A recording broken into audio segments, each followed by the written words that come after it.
visualize the difference between asymptomatic, pre-symptomatic, and symptomatic cases of COVID-19. I'm also going to try to help and explain why it's so difficult to find the cases which are still pre-symptomatic and asymptomatic. Now, I think it's pretty self-explanatory, but it's very important to understand the difference between these three types. Let's start off with symptomatic. Now, symptomatic cases are the easiest to understand because it's people who are presenting symptoms of COVID-19. People who present symptoms of COVID-19 should and do get tests to see if they do have the disease.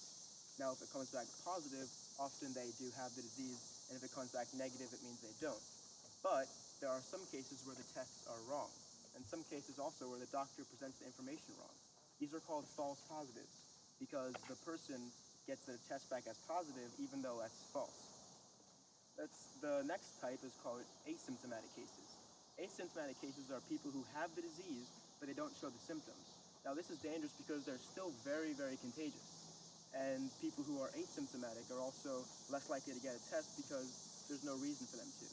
Similarly, pre-symptomatic people are still in the incubation period, which has an average of 5 days, but can last up to 14 days. They also are less likely to get a test, and so they are less likely to find out that they have the disease. And especially when they don't know who gave them the disease, or rather who gave them the virus, which then turned into the disease. And even when they do get tests, they can get the results back which are wrong, and they can come back negative. That's called a false negative, because the test incorrectly labels them as being healthy or being COVID-free when they aren't. Now I'm going to show you why it's so difficult to find this. Follow me. Can you see me? Well, keep looking. If you couldn't find me, good, the analogy worked. This is like trying to find a pre-symptomatic or asymptomatic person. They don't exactly stand out, but you can think of this like the virus in someone who is asymptomatic or pre-symptomatic not being traced in a test and therefore causing a false negative. Can you see me now? Well, of course you can. I'm wearing bright clothes to stand out from my environment. It's like someone who has symptoms of COVID-19 and actually has the disease. But let's run that back for a second. What if I wasn't actually there, and what you thought you saw was just a shrub or branches or even a rock? You thought you saw me, but I was never there.